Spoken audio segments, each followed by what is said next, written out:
The history of India's northeast is cloaked in mystery. Fueled by stories of dark magic and tribal warriors, it sometimes feels exotic and out of reach. But not today. In true Odd Compass fashion, we're going to shine a light on a history that has remained in the shadows for far too long. Meet the region's greatest power, the Ahom Kingdom, one of the most fascinating in Indian history. Theirs is a remarkable tale of migration, dynastic ambition, and courage in the face of extraordinary danger. For despite many challenges, the Ahom dominated northeast India for nearly 600 years, humiliated the Mughal Empire, and left a lasting legacy that survives to this very day. This is their story. Today's narrative begins in the medieval era, but not in India. Not yet.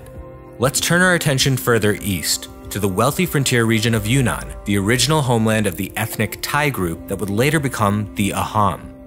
Yunnan was in the perfect location for commerce, at the crossroads of several overland trade routes connecting India, Tibet, Southeast Asia, and China. And so, by the 13th century, the Ahom parent kingdom in Yunnan, better known as Muang Mao, had prospered. It helped that the Ahom had close ethno-linguistic ties to other groups scattered throughout the region, in both Thailand and Burma. But everything was about to change, and fast. The 13th century was a turbulent period across much of Asia, so too in Muang Mao. The relentless aggression of the Mongol Empire disrupted trade routes and destabilized the political landscape. Meet the crown prince of Muang Mao, Sukapa. In the midst of all this 13th century chaos, the crown prince was suddenly passed over for the throne.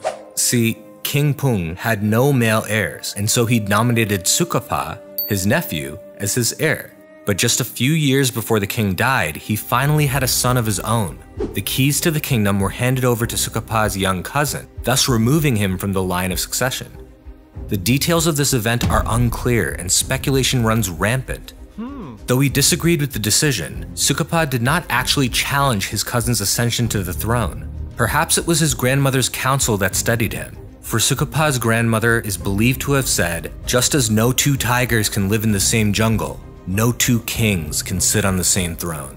And so, Sukapa accepted that if he were to make something of himself, it would have to be in a new country, a place where he could rebuild his destiny. Filled with a renewed sense of purpose, Sukapa sought to plant the seed of a new kingdom, a fresh start. Rumors traveled fast among the caravan merchants funneling into Muang Mao.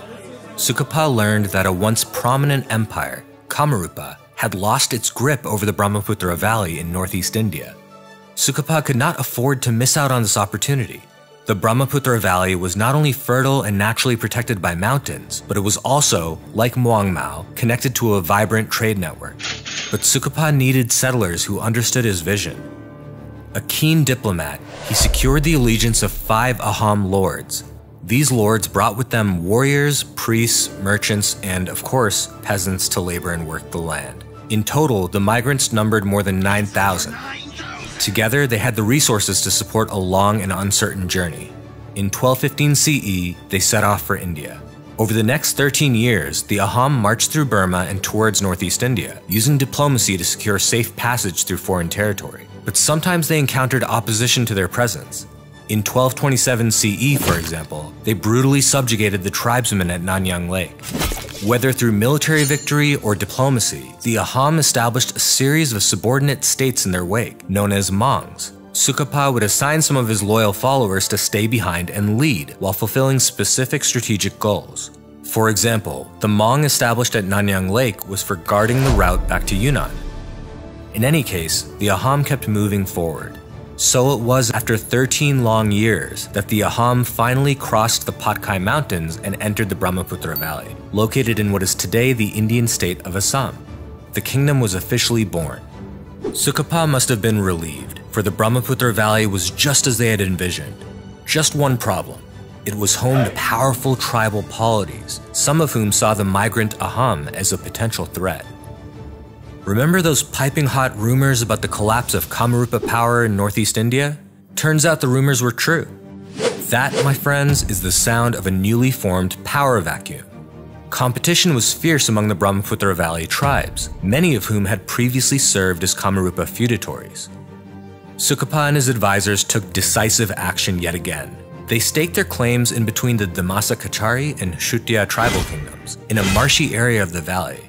They also sought to establish good relations with various tribal groups, especially the Barahi and the Maran. Sukapa further strengthened these bonds by marrying the daughters of the Barahi and Maran chiefs and encouraging population intermixing. Thanks to these successful diplomatic relations, they gained a foothold in the region. Over the next 3 decades, Sukapa and his followers moved from place to place within the valley, converting forests and marshes into thriving wet rice cultivation sites. They established several Hmong colonies until finally settling a capital in 1253 CE. The boundaries of the kingdom were starting to take shape. But while the land was less populated, many local Naga tribes were averse to the idea of a foreign power occupying their lands. Conflict between the Ahom and hostile Naga was inevitable. The Ahom-Naga conflicts, both large-scale wars and tribal rebellions, continued for more than 2 centuries. It was a constant back and forth. The Naga had the advantage of greater numbers and better knowledge of the terrain, while the Ahom had the advantage of superior military technology and tactics. Sukapa's alliances in the region proved especially useful during these early conflicts, as it gave his people access to critical support and resources. But according to some accounts, it was the use of war elephants that gave the Ahom a decisive advantage. The Ahom were skilled in capturing and training elephants, and they used them to devastating effect. Naga tribesmen were not prepared to counter the large-scale use of elephants in battle. Over time, the Ahom outmaneuvered and overcame the resistance of the Naga tribes. The Ahom could finally shift their focus towards expanding their nascent state. When the Ahom arrived in Northeast India, they were just a small group in a hostile foreign land. To strengthen and consolidate their position, they employed an assimilative process called Ahomization. Ahomization involved the gradual absorption of local groups into Ahom society through political alliances, intermarriage, and sociocultural exchange. Over time, various ethnic and tribal groups were successfully integrated: the Barahi, the Maran, and even many Naga tribes.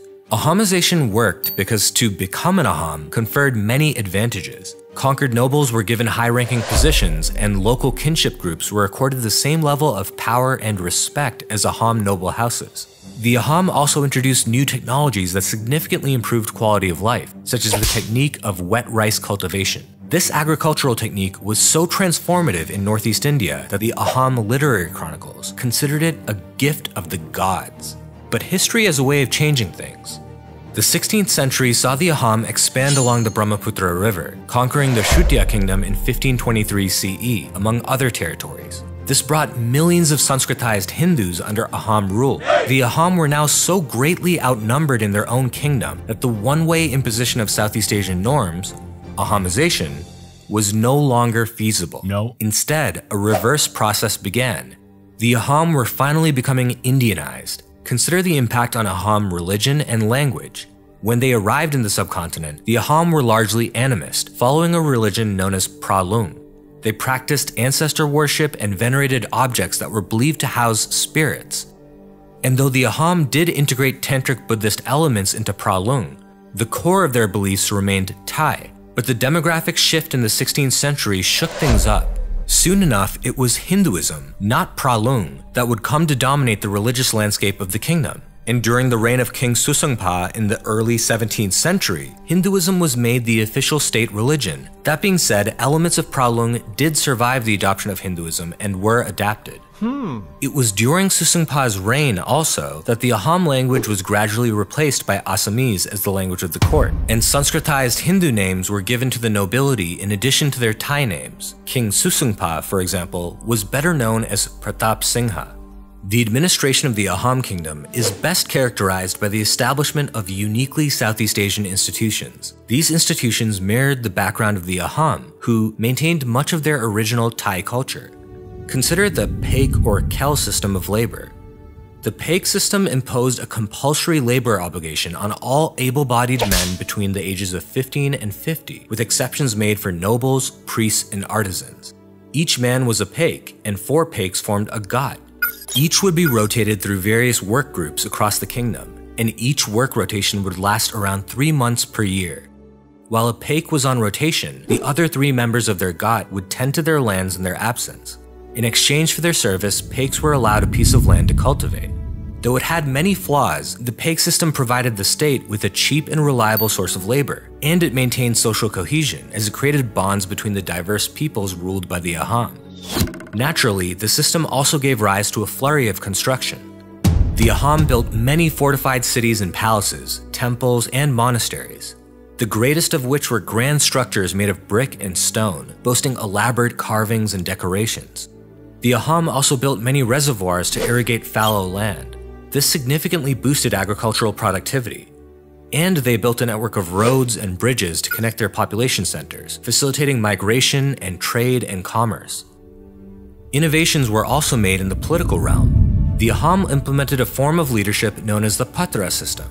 Under this system, each of the 5 great officers of the state were selected from one of the powerful noble houses. These officers had different functions. Some served as regional governors, and others served in a military capacity, but they were all advisors to the king.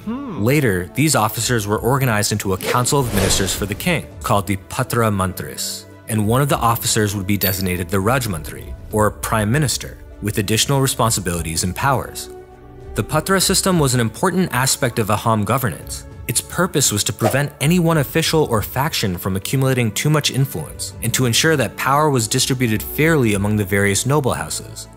Thus, by the dawn of the 17th century, more than 350 years after their arrival in India, the Ahom had developed their kingdom into a regional powerhouse. Ironically, the growing wealth and geopolitical importance of the Ahom painted a target on their back, for the Mughal Empire, already pushing into South India, now saw opportunity in the northeastern corridor. But the Ahom weren't about to go down without a fight. With the Mughal takeover of Bengal in the late 16th century, the Ahom were keenly aware of the risks posed by this new imperial power in their neighborhood. And so they took a proactive approach to defense. They built fortifications, trained up soldiers, and stockpiled weapons and munitions. And on their western front, they supported Coach Hajo, hoping that it would serve as a buffer state against further Mughal expansion.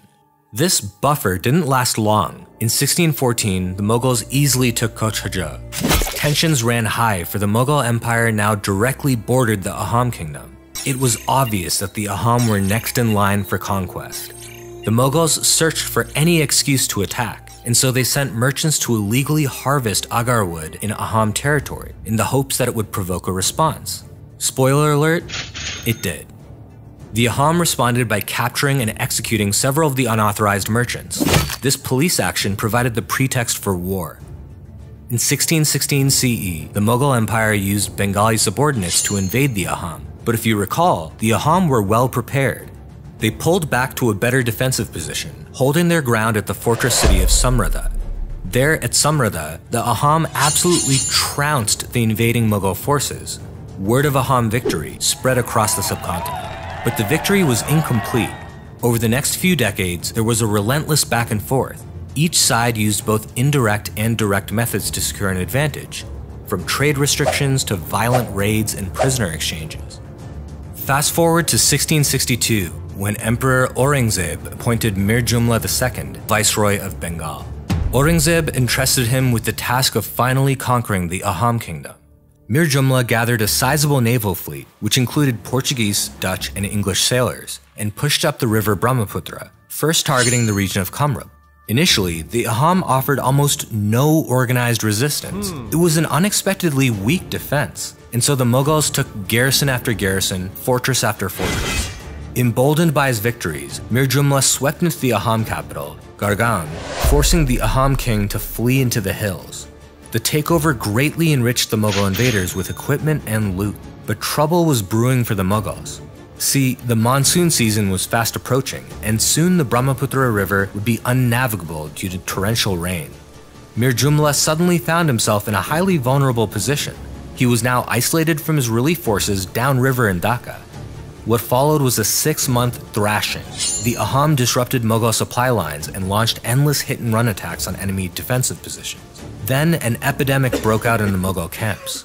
Taking advantage of this opportunity, the Ahom reclaimed significant territory. Still, the Mughal forces survived the monsoon season. Though battered, they remained in control of Gargaon and a few key areas.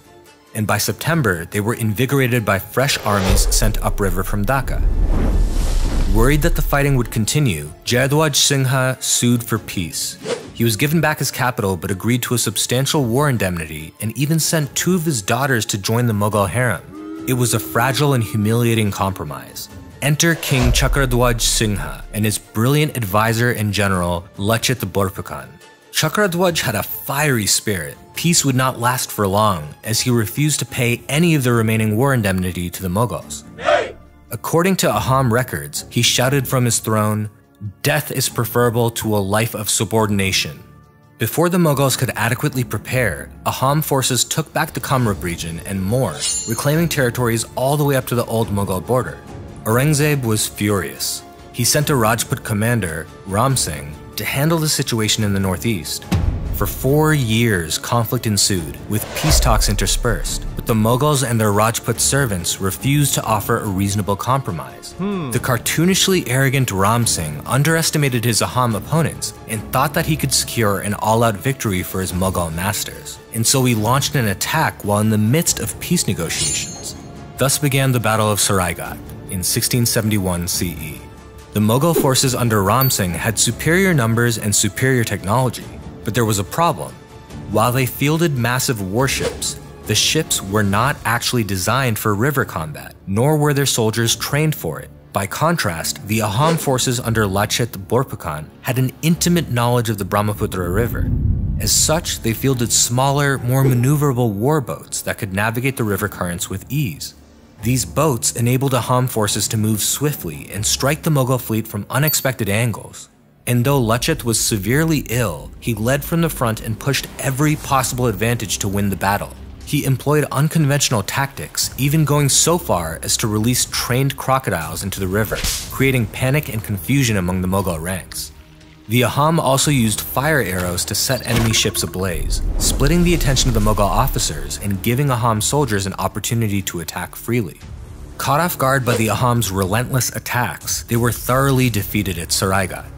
In the years that followed, there were many more skirmishes between the Ahom and Mughals, but none as significant as the fascinating Battle of Itakuli in 1682, where the Ahom used deception and psychological warfare to secure victory.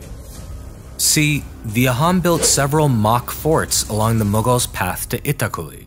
These forts, built with cheap materials like bamboo and mud, were designed to appear like formidable defensive structures. The Mughals wasted valuable time and resources trying to capture these forts, and while doing so, they were constantly ambushed by Ahom forces, who were using hit-and-run tactics to inflict heavy casualties. The Mughals decided to withdraw, and the Ahom emerged victorious once again. But this time, long-term peace was secured. The Mughal Empire would no longer pose a threat in the northeast. With the northeast now stabilized, the Ahom kingdom expanded rapidly, fully annexing its neighbors, the Damasa Kachari and Jaintia kingdoms. In fact, in the era after the Mughal conflicts, the Ahom went through something of a golden age, reaching their zenith in terms of territorial expansion and economic prosperity. But by the mid-18th century, a reform-oriented Hindu sect had spread like wildfire among the peasantry of the Ahom kingdom, promising them equal rights and opportunities. Attempts to suppress this new sect failed. Tensions soon erupted into a devastating civil war, the Moamoria Rebellion. The damage should not be underestimated. By the end of the century, the Ahom population reduced by a staggering 50%. Other powers sought to take advantage. The Burmese intervened in the early 19th century, and this was followed by a final takeover of the Ahom kingdom by the British. So it was in 1826 CE that the Ahom kingdom breathed its last. And now you know.